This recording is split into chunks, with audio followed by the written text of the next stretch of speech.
I'm making an amazing sourdough chocolate cake.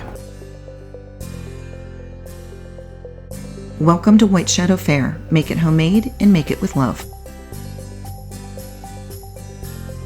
As with all things sourdough, this is going to take some time, so you'll be starting this cake the night before. Mix 1 cup of flour, 1 cup of milk, and 1 cup of fresh, active sourdough starter. Mix this well and cover for at least 8 hours.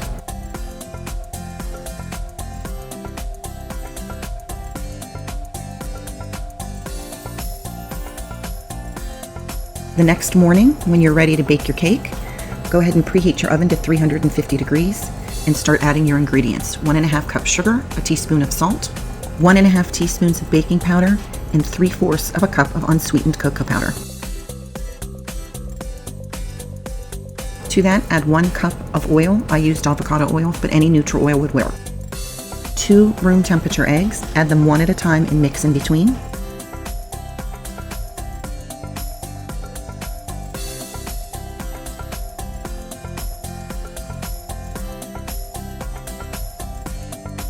One tablespoon of instant coffee.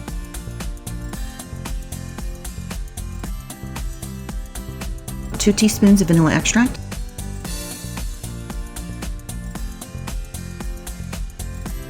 Pour your batter into a 13 by 9 inch pan that you have greased. It's going to go into the oven and cook for 30 to 40 minutes or until a toothpick inserted comes out clean. Once the cake is cooled, go ahead and start your frosting. Over medium-low heat, you're going to add 1 stick, which is a 1/2 cup of butter,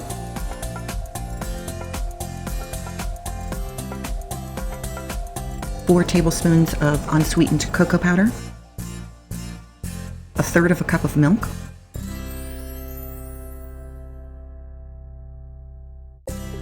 whisk and continue to cook until it starts to bubble and comes to a low boil. Do not let this frosting come to a full rolling boil. Once to a low boil, turn off the heat, add 1 teaspoon of vanilla extract, and start adding powdered sugar until you get it to the desired consistency. The right consistency is pourable pancake batter, so you're not going to use this for a layered cake.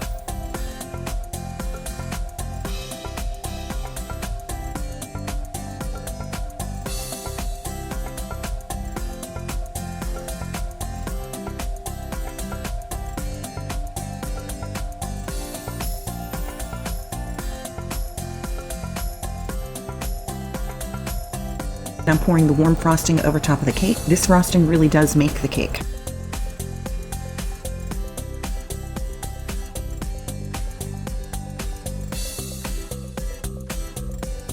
This is fudgy, delicious, everything a chocolate cake should be, with the added benefit of sourdough fermentation.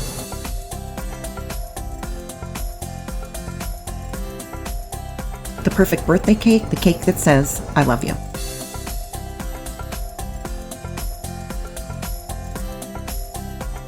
I hope you'll give this cake a try. If you haven't done so, please like and subscribe. As always, make it homemade and make it with love. Thank you for joining me here at White Shadow Fare.